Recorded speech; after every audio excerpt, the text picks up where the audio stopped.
Ubers. Like, we are about to step into a moment where maybe those Paleolithic emotions, they turn into conscious emotions because RFK makes psychedelic therapy available, because we know that soldiers who have 2 sessions of MDA experience, 68% of them experience no PTSD moving forward.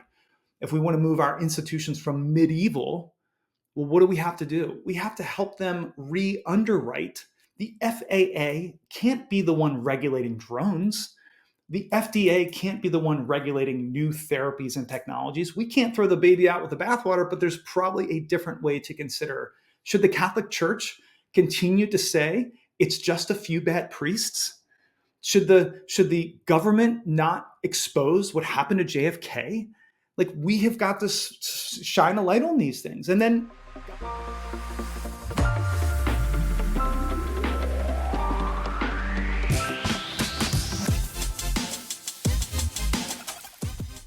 my name is Joe Mechlinski, and I'm on Your Superior Self podcast.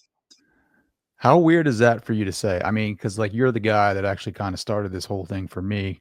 Joe Mechlinski, thank you so much for taking the time. Oh, stop it, brother. Stop it. My honor, my privilege. Would rather be nowhere else than here right now. So today's a big day, right? Like your book is out. Your 3rd book is out.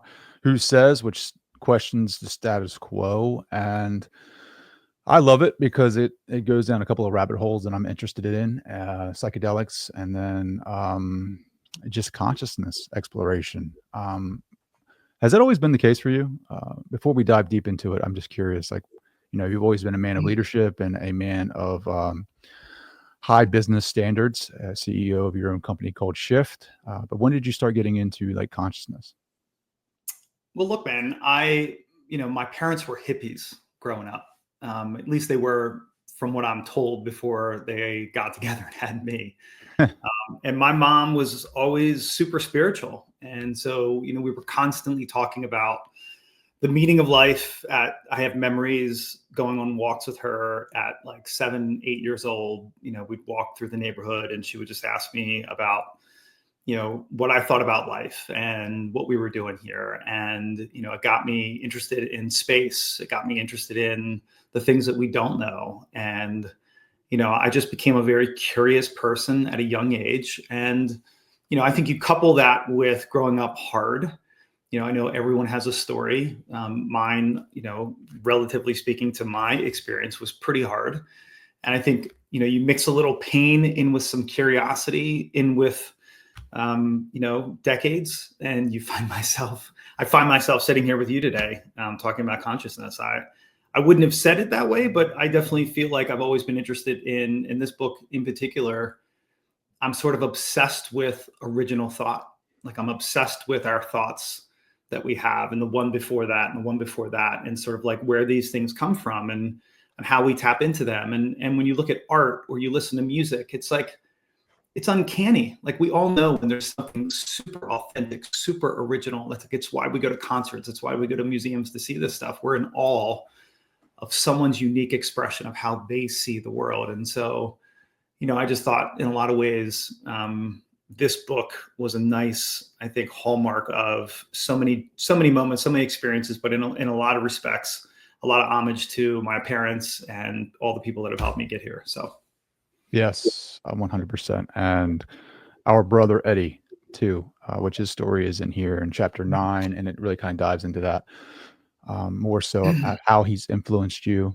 And I can't just help but smile and think about him like listening to this conversation right now, and like us being here sharing this space, and the brotherhood that we've created, not only through marriage, I am your brother-in-law, but also with the new group of Baltimore Band of Brothers and Baltimore, a men's group that you and I have become initiated in. And to me, it's created this container of, I don't know, a place where you can share the things that you're most fearful of sharing with other men. And I didn't know I really needed that. Yeah. I didn't know I needed that love from another man, healthy love.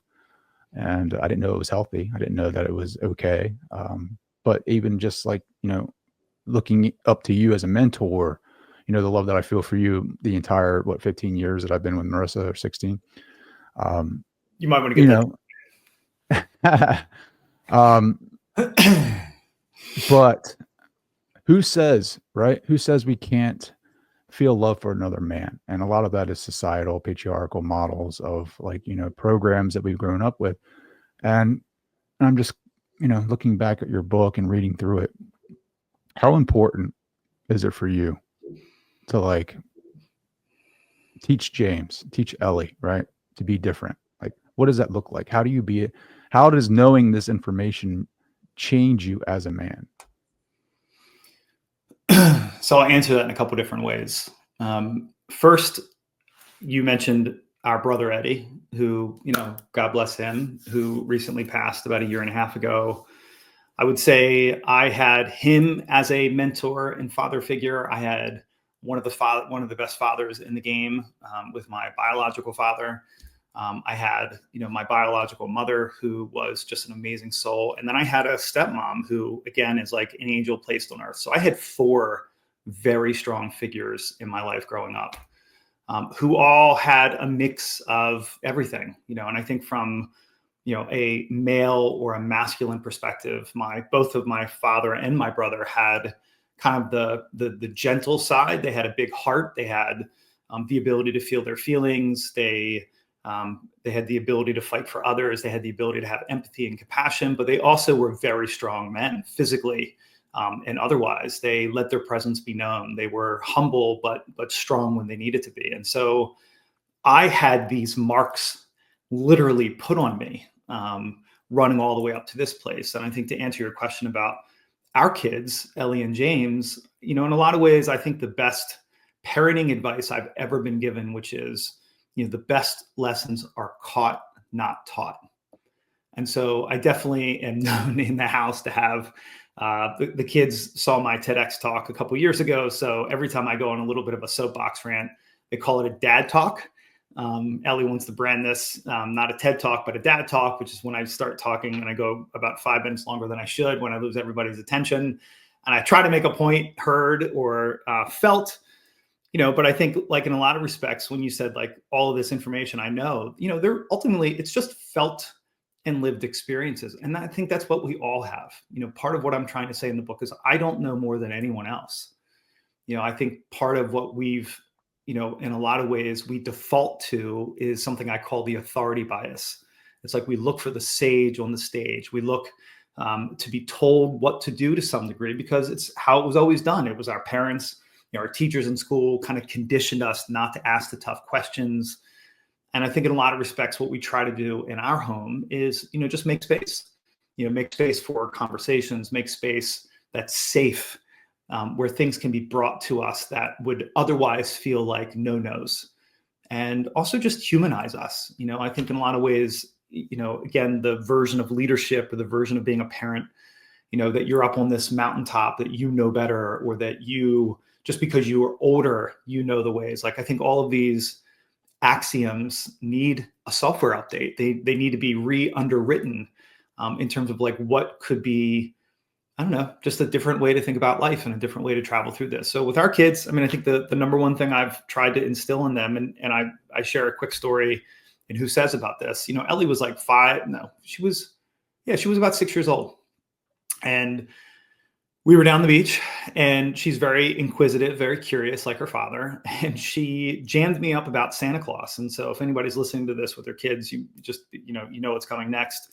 She asked over and over and over again. And I told Erica, my wife, I thought one of the things that we could try to do, which was just try to keep it straight with the kids, call balls and strikes. Don't lie, because if we lie, then we're showing them the example that it's okay to lie to us. And so I froze.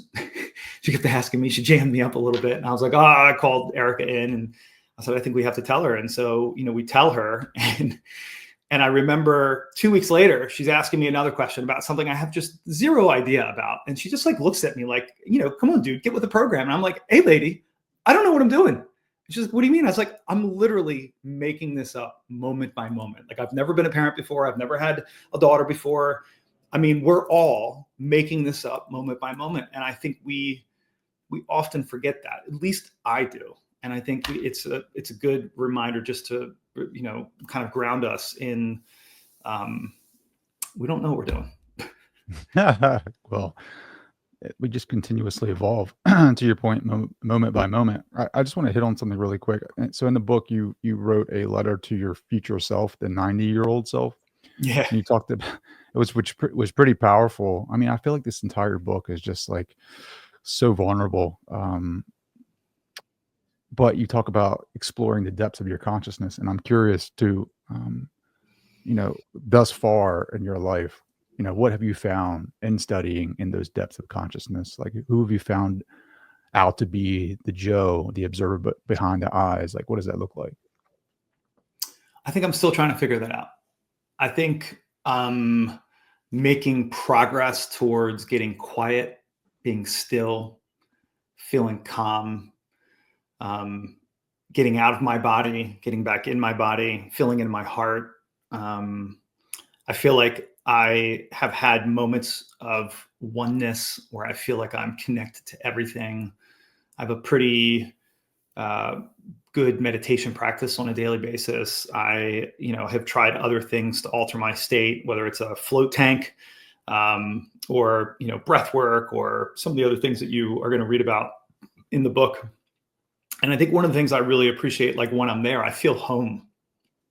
I feel it's maybe not something that I can describe. The word ineffable gets used quite a bit, but I think for me, it feels like home. It feels like a place that's familiar. It feels like a place that's completely infinite, that I've left the finite body and I've gone to the infinite universe. I've had just a small little taste of what it might feel like to be part of all of it. And, I think for me, the thing that also really shows up loudly is just to make this moment count.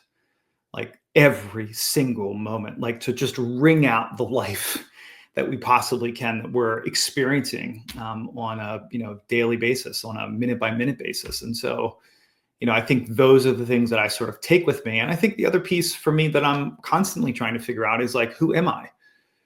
I grew up again in a way that had created who I am. I love this quote by our governor of Maryland, Westmore. He said, you're not a product of your environment, you're a product of your expectations.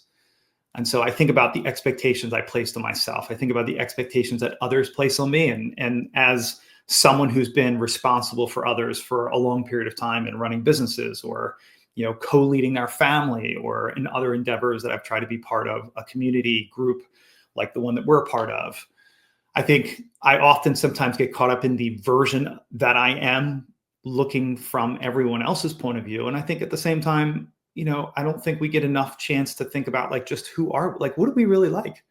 What do we really want? And I think, look, as men, my version of this is, our purpose is to be responsible, to hold up the tent, to protect, to provide. And that is, to me, for me, a primary purpose. And I often think about like, well, when there is time for me, what shows up?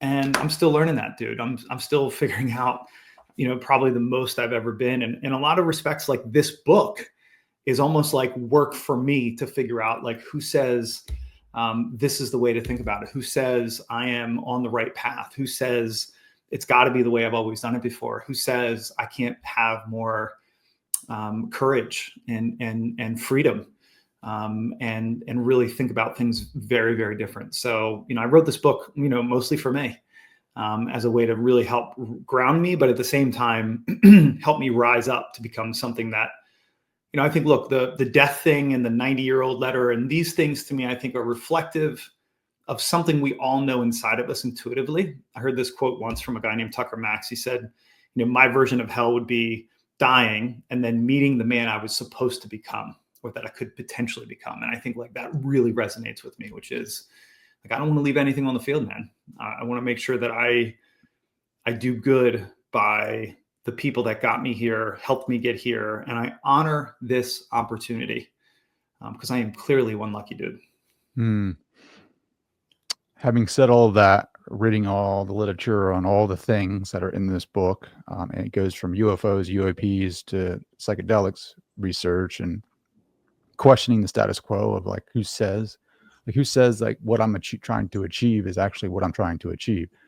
And like the metaphor that I like to use with people is like if you've never been to Earth ever, and this is your first day here, like what would be your dream? Like you would have no idea because like you don't know. Like you don't even know what this place is. You would have to learn your way around. You would have to try to communicate with others. And so like that just goes to show like how influenced we are by social media, by our parents, by our just our culture of systems that we're placed in. And doing the deep dive and finding that true self, that true essence of who we are, and like understanding what that is so important, I think, for the future generations. And you know, what does that look like? I think it's different for everyone. A book that you gave me a really long time ago that I just picked up is the Psychedelic Experience by Timothy Leary. And I don't know if you can see it, but in this book, he says, and I quote, "Liberation is the nervous system void of mental conceptualization," which means there is no noise going on in your brain, just a clear connection to the nervous system.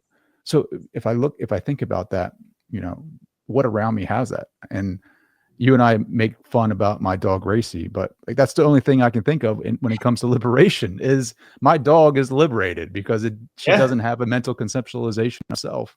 We Right. do. That is our cross to bear.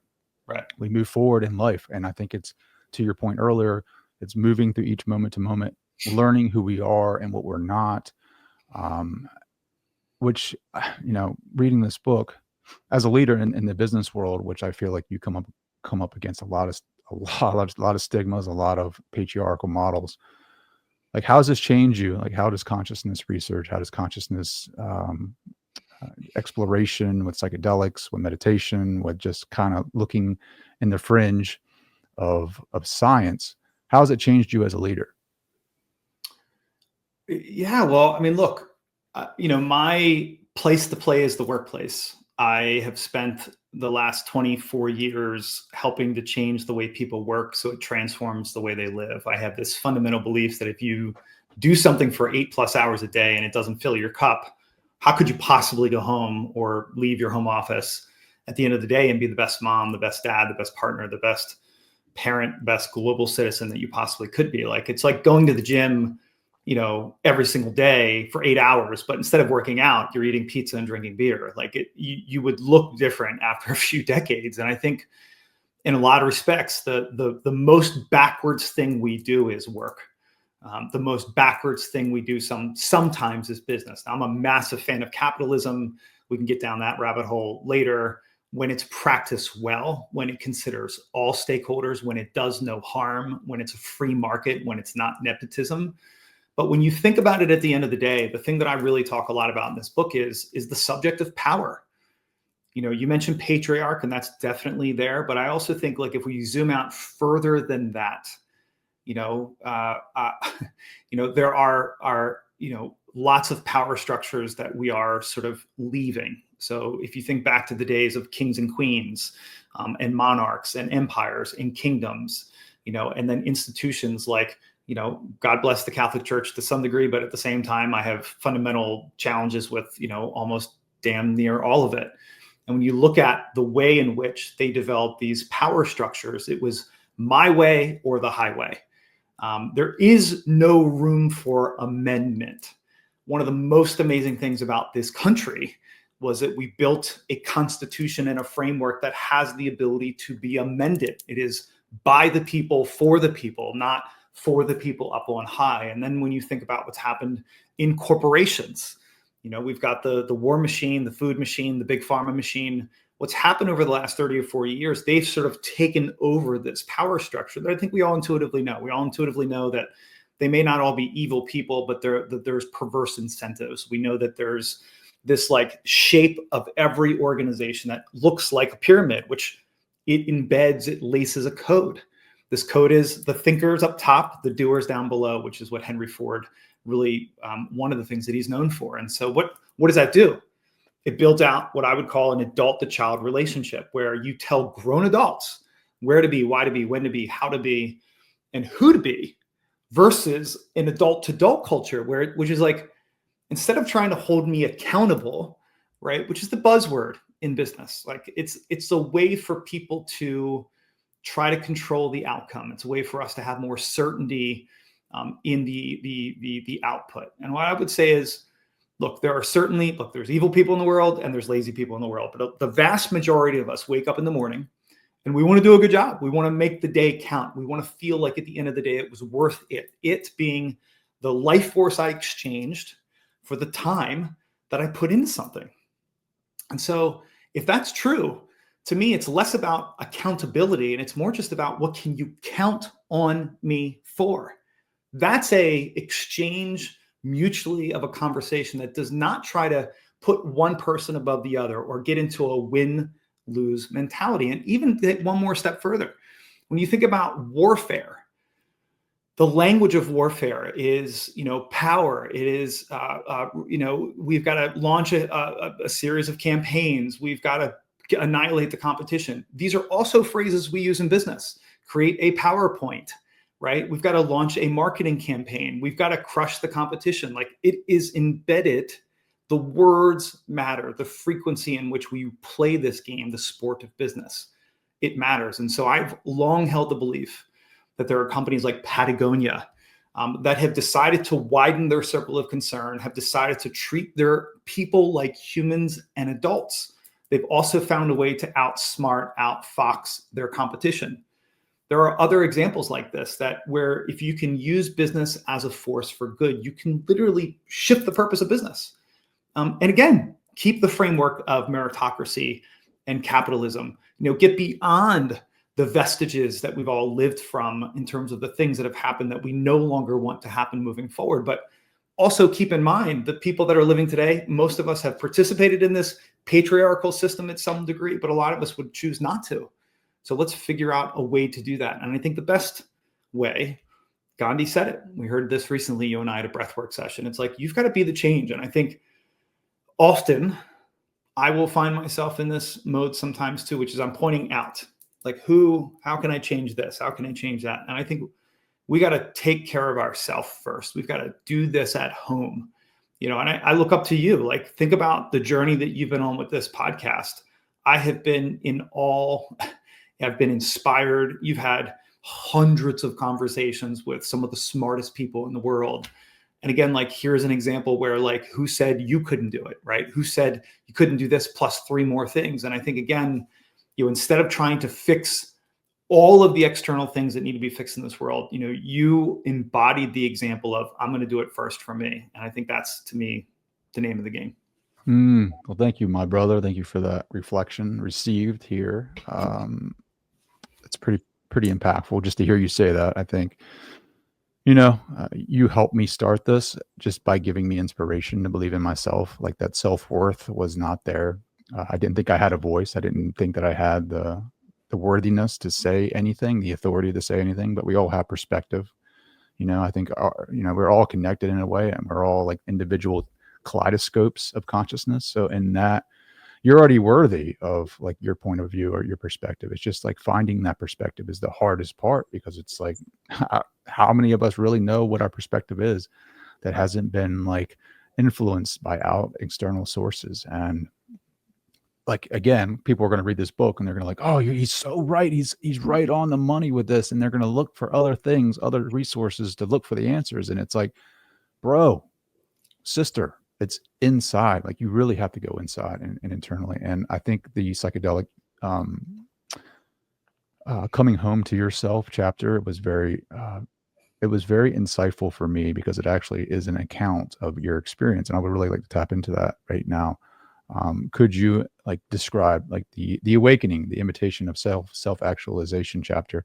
Can you take us through that journey? Like, what it was for you, like your first, I don't know if this is your first experience with psychedelic therapy, but, like, what is it like for you when you go into those realms of consciousness?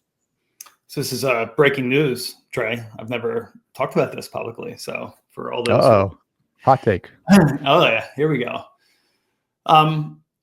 Look, I think for me, I put a line in the book called over-consuming and under-feeling.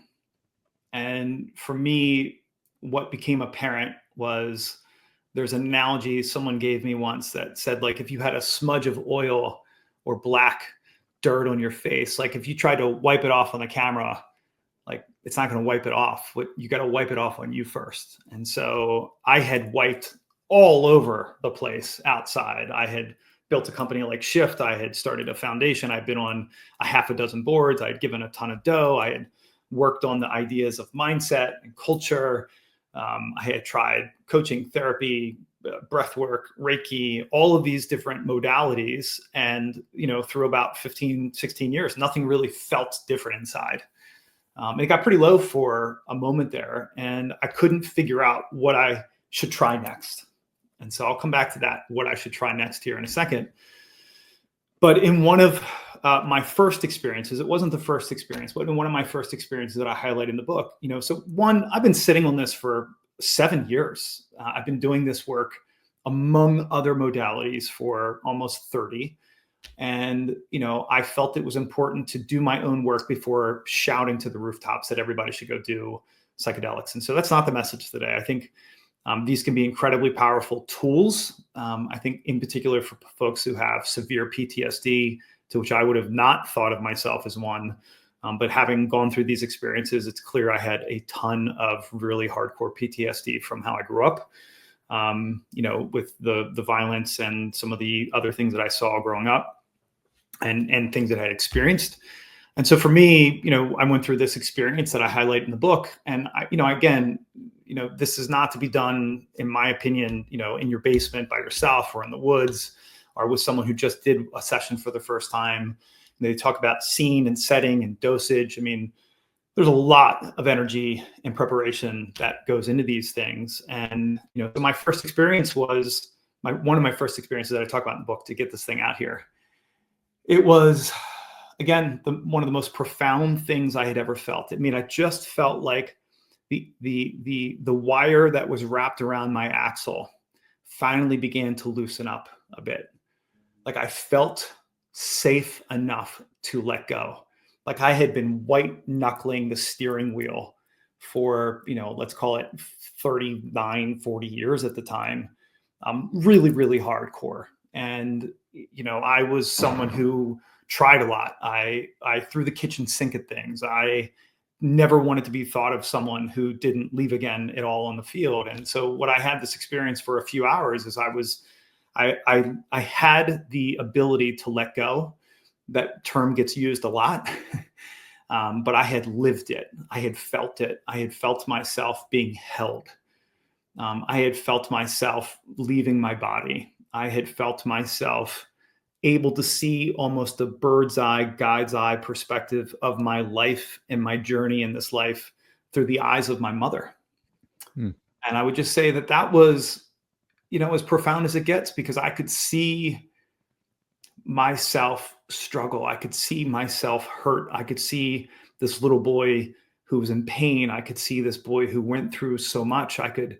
And then I could see it through the eyes of the person who made me. And so, there was this connection with her. If we didn't mention, my mom passed when I was 23, and it was a really, really another hard moment for me. And so having this connection with her 20 some years later, where I in my mind, I feel like I felt her. I feel like she was present. I feel her presence now so much more because of this experience. And, and then I got to travel the universe. I got to see what I thought was creation. I got to experience again that oneness and that deafening silence. And, I think in some ways, the Western culture has built this version of, you die and then you have a couple of different options. You go to heaven, you go to hell, or nothing happens. And I think it's the one thing that is the shared experience of humanity, to be born and to die. It's the one thing we don't talk about a lot. And so I think these experiences, when you look at the traditions from all these different indigenous cultures that have been using these tools and these medicines and these ceremonies to help us all, I think a good friend of mine, Jerry Simpson, he says this all the time, that all pain must be felt. And I feel like in that moment, I was able to feel pain that I had avoided, that I had averted for so long. And it's almost like, when you work around something, you're sort of like, you're not like sitting in it fully. And so for me, what I was able to do was like sit in the suck, because there were also hard moments. It was also hard to like let that emotion wash all over me. And I think, it's not shocking now that like I got through that experience. I lost the taste of alcohol. I lost the taste of feeling sleepy and foggy. I lost the taste of being numb. I want it and yearn for the experience of like life unfiltered more so. It doesn't mean I don't enjoy having some fun from time to time, but like it really helped me understand that the thing I hadn't tried was to stop trying. So that's the callback on that. And I think, the experience, everyone I've ever done a session or a journey with, or when I read, literally dozens and dozens and dozens of books about this, everybody has their unique experience. Like we all have our unique path. We all have a unique song to sing. We all have our dharma. And I think in a lot of ways, like what these medicines, I think, help us do is either help bring awareness to all of the reasons why, or all of the events that led up to, or all the suppressed memories, or the things that we don't feel are presenced in this moment. But I also think they give us this amazing opportunity to reframe it, that life wasn't happening to me, it was happening for me. Like there were all of these moments that gave me, strength, the scars, the struggles to become this person today. Now, if you had said that to me, at 23, I was just losing my mom, losing my cousin, my mentor, 23 funerals by the time I was 23. I don't think I was in a moment to say life is happening for me, not to me, right? Or, yeah. And so I think in a lot of ways, these things can help heal you. They can also help inspire you. I mean, when we think about, I've got, if you're interested, I can talk to you about like what I think is really interesting about what happened during the Renaissance period leading up to the 60s.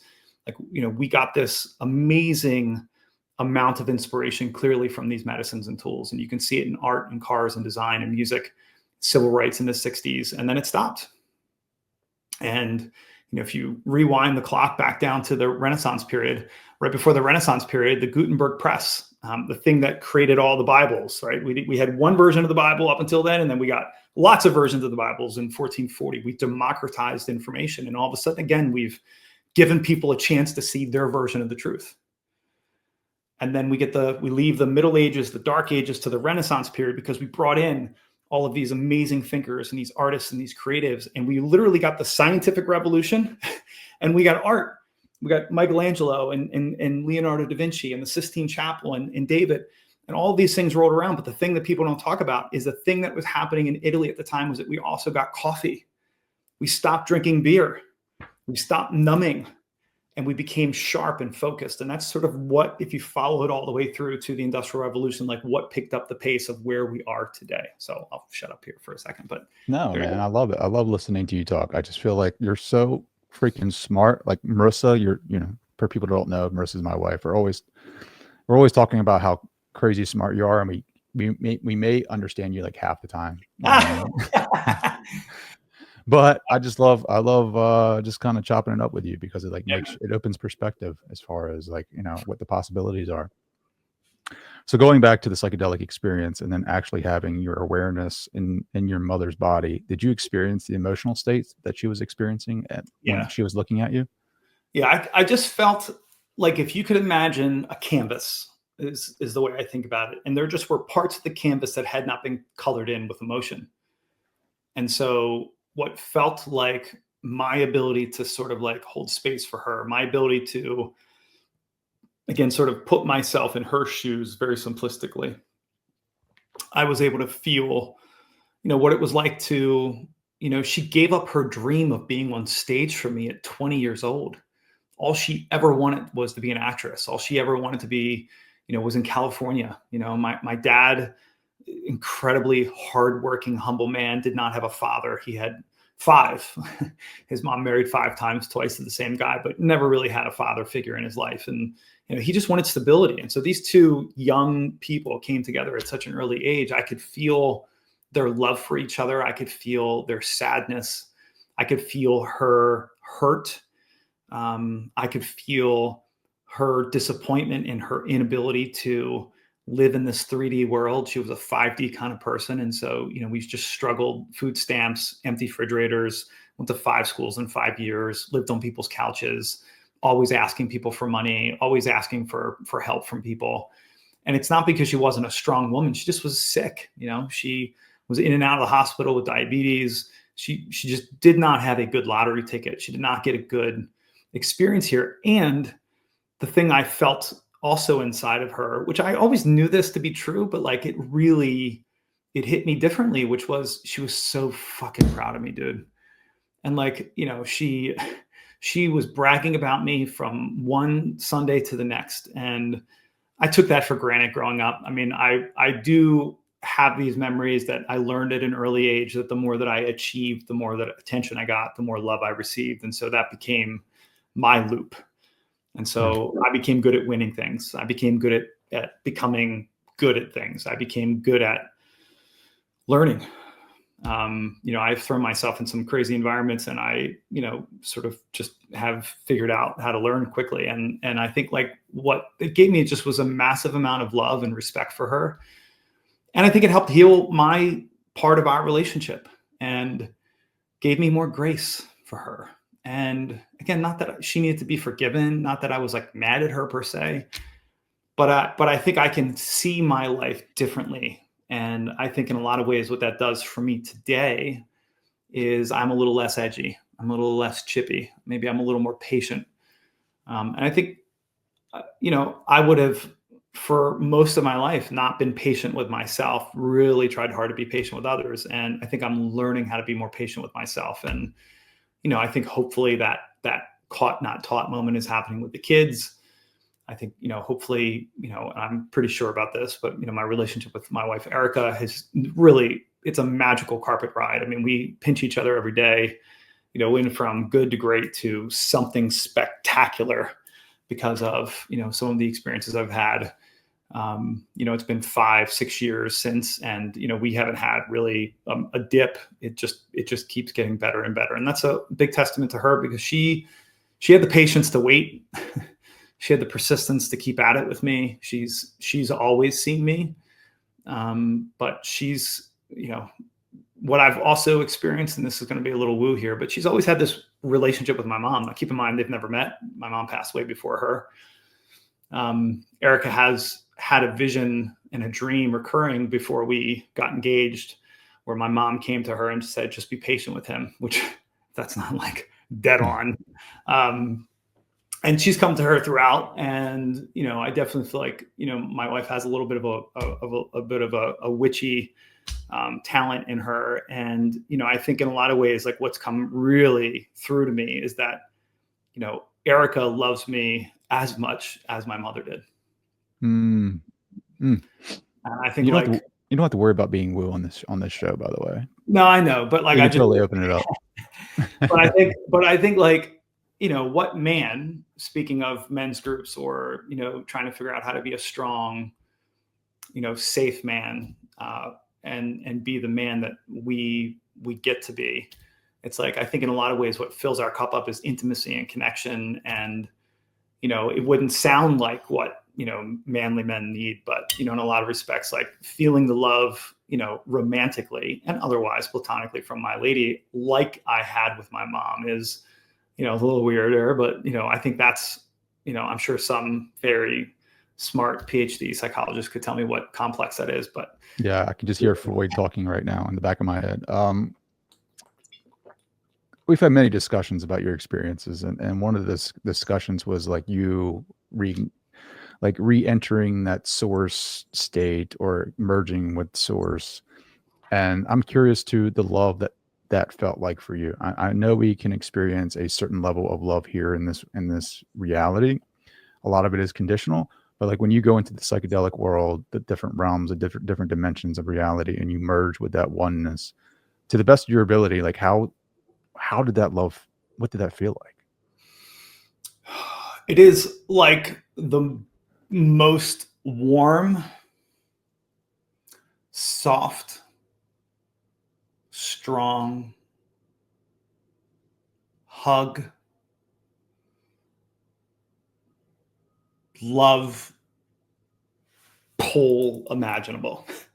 It is to to me, I keep saying it's like going home. Hmm. So it's just the place. You can see why people would want to use this for escapism. You can see why the reality that we live in is not fun sometimes, or it's hard, or it's challenging. And so, you can imagine, that these things can be overused and abused, and just like anything, right, that we choose to sedate, numb, or distract. And I think in a lot of ways, what I interpret when the Bible says bring heaven on earth, I think that is the opportunity, is to bring that heaven to earth through our embodiment of it. And I think our embodiment of it is a practice. It's a practice of grace, of forgiveness, of love unconditionally, of truth, of hard work, of humility. And I think, we're kind of like sort of driven towards easy. I mean, if you think about 100 years ago, we're living in the greatest time to be alive. I know we have problems in this world. We have big problems in this world, but, just as a marker, I make the joke, 100 years ago, the underwear we all had to wear was fairly terrible. I mean, burlap, burlap with a little cotton, maybe. I mean, like the amount of comfort that we have achieved as a species is fairly phenomenal. And I think in a lot of ways that comfort has come at a cost. It's come at a cost of avoiding the things that I think we get to work through. And I think in a lot of ways, like it's made us soft. It's made us soft physically. I think emotionally, we're working through it. And I think there's a greater level of awareness to what these things are: mental health, PTSD, and the like. And so, thank goodness for the DSM. Again, another book that amends itself every decade. Like, that's interesting. Like, we're updating what we're learning on an ongoing basis. And I think that's important. And I think as long as we can keep doing that, that will help us figure this thing out. And this being, our lives, this being the way that we travel. So. Yeah, no, I agree. The DSM worries me a little bit because it's like, if it keeps changing, like so many of us, we identify with those diagnoses, and then we take on that persona, and then we, all the things, and we fall into that trap. But really, it makes me question, going back to the book, who says, right? Like, who says any of this is correct? I mean, if you look at the Nobel Prize winner in quantum physics, a year ago, 2 years ago, like, they proved local realism to be false. So that means, like, this reality that we're looking at, material reality in which we're living, is fallacy. And so quantum physics and the observer effect, collapsing a wave into a particle, like, what is true reality? And it goes back to our beliefs. And I think that's where the change comes in. I think it's like examining your beliefs, and then working on them, and just seeing the truth that is arising in your reality from those beliefs. Again, I never thought that I'd be speaking to you on my platform. That was a belief that I held, of unworthiness, of like just Dude, negative self-regard. to be But I'm clear, saying, you're the first podcast I'm doing for the launch of my book because I want to be here. And no, I love you for that. It's I just know, the but I also beliefs that we but hold. I want the people hearing this to know, though, the way I see you, because the way I see you is, not to take away from the way you see yourself, as one of the most humble but strong, gentle, caring, aware men I know. And it is my honor to be here, maybe not the other way around. And so I'll shut up and give you the mic back. But I just want, Well, I feel like that's, and again, we're all working through our stuff, man. All of us. sure, Me too. sure. Well, I think it needs the idea that our reality is more than what we think. From 4-minute miles to 2-hour marathons. These records are being broken, and you talk about Dinah Pasulka in your book, and like what she writes about. She's a professor of religious studies, and she speaks about UAPs and UFOs. And the evidence is clearly showing that the reality in which we live is not what we thought it was. The childhood of our, of old is gone. Like, Eric Gotzi talks about that all the time in his conversations with Aubrey Marcus. And so moving forward, right, and wrapping this all into a nice little softball for you, how does this change the workplace? How does this change business? Like, if all men were attending our retreats that we practice together, breath work, coming together, expressing love in a sacred way, holding space. Like, how does that change business? It's a great question. I'll try to answer it the best I can, so on March 16th, 2020, the pandemic inspired and produced the most significant change to the workplace as we know it today, which it gave everyone the freedom, the flexibility to work from anywhere for the most part. Not everyone, of course, but we broke the chain of the desk, of the cubicle, of the office. Now, that may seem small, but to me, what that is starting to unwind is, what is work? What does work look like? And I think, when we think about the power structure of people having to work as opposed to getting to work, 100 years ago, the tractor, 70% of this country was farmers. The tractor displaced farmers. Today, 4% of this country is involved in farming or agriculture. And so what did we end up doing? Well, we went to the factory floor. We went to corporate America. We went to all of these other places. In the last 30 years, we've become entrepreneurs. There's been this long arc of people moving from having to work to getting to work to wanting to work. And so when we think about like the legacy companies that are these big, massive companies, you can see the change on the outside of the organization is going faster than change on the inside because of politics, because of bureaucracy, because of legacy thinking, because it was always done this way, because they're still trying to run the play with command and control with compliance-based thinking. When you think about the next generation of businesses that get started, we have this new thing that just happened 2 years ago, thanks to OpenAI, but really thanks to Google, thanks to Alan Turing all the way back in the 40s and 50s, who created the computer. He developed the computer. He talked about artificial general intelligence. And so there's this great quote that I like to often refer to, that we have Paleolithic emotions, medieval institutions, and godlike technology. It's by a gentleman named E.O. Wilson. He's a sociologist, I believe, from Yale, who came from the UK. And so the idea is, we're in a tenuous time where there are countries literally today firing missiles at each other. And let's pray for peace. Let's pray for cooler heads. Let's pray to realize that we are on a rock hurling through the universe at 66,000 miles an hour. We don't know where we're going. Let's stop looking this way at each other. Let's start looking up.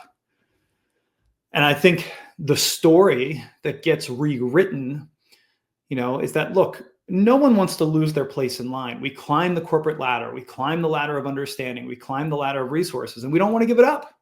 Like, we don't want to give our place to someone else, and we don't want our kids to start backwards. And so I think what we have this opportunity to do is to rewrite a different story, which is to literally and figuratively look up, to see that there is nothing but abundance. There's trillion-dollar meteors flying around the earth right now that we could go get. There's opportunities in the space economy.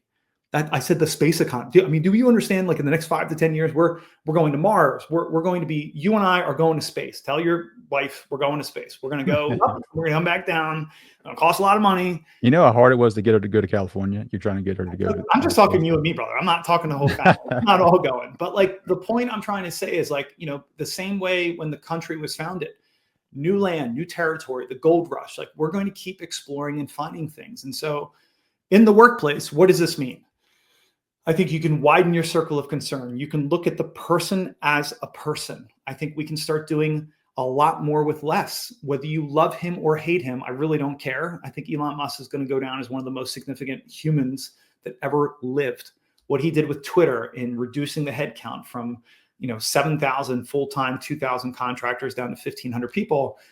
Again, the platform, everyone's having a little bit of a moment here post-election, but that platform kind of called the election. So whether you like it or not, I would say X is not necessarily not a mere reflection of what's going on. It's not the distortion we're getting from cable media and legacy news. And so what's interesting to me is that now we're going to start shining a light, putting this disinfectant of letting, the best way to kill bad ideas is to let them breathe.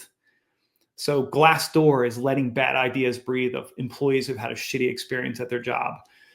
People are voting with their feet. The Great Resignation was a chance for people to say, I've had enough. I want to go do something else that makes my heart beat faster. generation, Y and Z are deciding to not buy into, I want a car with a home and a beach home and the whole thing. They're thinking about ownership and assets differently. We've digitized experiences like Netflix.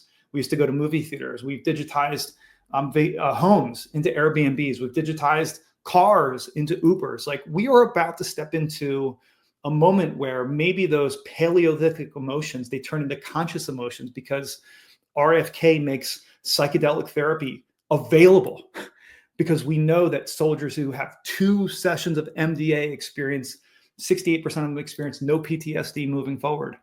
If we want to move our institutions from medieval, well, what do we have to do? We have to help them re-underwrite checks and balances. The FAA can't be the one regulating drones. The FDA can't be the one regulating new therapies and technologies. We can't throw the baby out with the bathwater, but there's probably a different way to consider these institutions. Should the Catholic Church continue to say it's just a few bad priests? Should the government not expose what happened to JFK? Like, we have got to shine a light on these things. And then godlike technology. Well, that last line was sort of subject to only the ones with power sitting with their finger on the buttons, or only the big companies with these massive supercomputers. Well, guess what? Godlike technology. Mm-hmm. Guess what? AI for everyone. So fast forward 2 or 3 years later, 1 year into ChatGPT, most office workers found that they were 40% more productive using AI. We're 1 year into this inning. Like, this game's still going on. Mm-hmm. Fast forward 5 years from today, maybe we do more with less. Maybe it's more human, not less. Maybe we're thinking about being mindful instead of mindful. Maybe we're considering what it means to not work to live, or live to work, but work to live. Mm-hmm. Maybe we're considering 4-day work weeks, 3-day work weeks, maybe 5-hour work days, maybe businesses without bosses, maybe 3 to 4 person companies that are billion-dollar companies because of AI. These things are going to do the things that we don't want to do. Like, the tractor did the thing that we didn't want to do. And the most cool thing about this moment is ChatGPT is free right now. So what's the problem? Is us living the old story. It's time to update our software and to think about, what beat do you want to march to? What song do you want to sing? And what play do you want to run? As a human being, you were literally about to get almost everything we possibly could have dreamed of 20 years ago. It's like a death to the old structures, right? Die before you die, that old saying, right? But, everybody wants to go to heaven, but nobody wants to die. I would really like to honor Eddie right now in this last 10 minutes or so. And I would really, this book is dedicated to him. He was my brother-in-law. He was your brother. Man, he was the life of the party for sure. And I love that guy. We miss him every day here. But I would really love to just hear your favorite story of Eddie Reitz. My favorite? How about I'll give you without getting him in trouble right now. Like, well, the first story about him that I'll share is, I was 7 when I met him, and he was 11. And our parents, my stepmom and my dad, got married, and, we were in Baltimore City. And I remember he came up to me. He was this big dude. I'm 7. I'm this like little pipsqueak. And he was always a big dude. And he said, if any of these kids are bothering you, you tell them that you have a brother now. And I didn't even I just met the dude. He's like, now you have a brother. I'm like, okay. Well, I did have these kids in the neighborhood. I mean, when I was 7 or 8, I guess it's time to come clean. There was a couple of really bad kids in the neighborhood, and they used to get the cops called on them all the time. And I was running with them a little bit, and the cops came once, and we were hiding literally under the porch. The police came to the door, where kids hiding under the porch. And the police are walking up the stairs that we're in, okay? Knocking on the door, looking for us. And, they didn't find us. It was my first time eluding the police. I was never in my entire life, by the way. And And sometimes those kids would rough me up because they were all older. They were Eddie's age. And, a couple months in, I was like noticing that none of them were bothering me. And my dad was like, how's it going with this kid, Sean, down the street? And I said, it's fine. I'm noticing he's not really bothering me anymore. He goes, it's because of your brother. And like, when we talked about that experience of doing psychedelics and like, what does it feel like to be held? And what does it feel like to be safe and protected? And it was that feeling from that point forward that I've had the benefit because of him. When push came to shove, we both grew up hard. He had a tremendously hard life. But when it came down to it, there were moments in our childhood that were very dangerous. And, he didn't ever flinch to make sure that I was okay. Or sometimes he was the reason I wasn't okay, but that's for another time. He, but he was a giant. He had the heart of a lion. He loved his family fiercely. He definitely had his moments of struggling with life and just trying to work through his trauma and his stuff. But the one thing he never didn't do was love his mom and respect her. And, I know how hard, he was on himself for how he disappointed the family. But I also know that he taught me how to be respectful and how to love your parents in a way that just superseded everything else. And so he had an honor is really what Eddie gave me. It was like it was the code of the streets. It was like, do what you say you're going to do. When you don't apologize, don't let the little things get in the way of the big things. Show up, and as my dad would say, suit up, and Eddie, taught me a lot. He, his street smart. He reminds me of Mike Tyson. We're watching that Tyson, Jake Paul documentary with the kids. And like, even they said who, they have, memories, but not like you and I would. And they're like, God, he walks like Eddie. He talks like Eddie. And in a lot of ways, he thinks like Eddie. Like, Tyson's this guy who nobody thinks is like a smart man, but when you listen to him, he's extraordinarily philosophical about life and what this whole thing is about. And so was Eddie. Yeah. So Eddie was the best brother I could have ever asked for. He made me. He took me from playing baseball and soccer to football and lacrosse. And that little turn in my 8th and 9th grade year is like what helped me get into Hopkins. He beat me up so bad in 8th grade and 7th grade that by the time I went to Patterson, which was the worst high school in Baltimore City, I'd kind of seen it all, done it all. I'd already been hit in the face so many times that like none of that stuff kind of bothered me. So like he prepared me for life. And, and I, God bless Eddie, and I miss him every day. And I love that I have you as a brother. And I love that we got a chance to share him. So 100%. I love you too, my brother. Oh, that was good. I'm so glad we were able to honor him in this moment, because I can just hear him now, and whatever dimension he's hanging out and just, living it up. I could just, hear him saying how proud he is of us and our families and how much they love us, and how much he misses his cats, and which I know you love. Yeah, I don't know what happened to him. I think it just happened later in life. He just decided to become a cat person. It did bother me quite a bit because he was always a dog person. He played fetch with those cats, for those who are listening. But he left behind 2 beautiful girls, Kylie and Zoe, who will always, you and I will always be there for. And so, 100%. Yeah. Oh man. So the book is out today. Who Says by Joe Mechlinski, New York Times bestselling author, my brother, my mentor, my man. Thank you for taking the time. How can people buy the book? How can they find you? Go right to Amazon. Keep it simple. Look for Who Says, punch in my name, buy the book, leave a review if it warrants that. And, and just be reflective. This book is, again, not telling you how to live your life. It's quite the opposite. I've been given advice as a management consultant for 20 some years. This is like my time to hang up the shoes and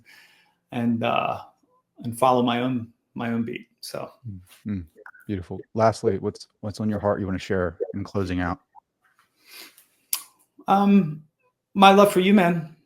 My love for you. You know, we've had a long run of being friends, of being brothers, of raising our families together. But, you know, I mean this sincerely. You are a very special man. And, you know, as we've had this opportunity to spend some time with other men, you know, you not only fit right in, but you make the room better. And, you know, I'm not the only one who thinks that, and you know that. So it's been pretty remarkable to have a front row seat to watch you fly and soar. And, you know, I mean this from the bottom of my heart. You are an inspiration to me. And so thanks for having me today. Well, thank you, brother. I love you, and I can't wait to see where this goes. I can't wait to continue watching your path, and I can't wait to see the future, what that holds when we're traveling through space. So, Joe, man, thank you so much, brother. Love you.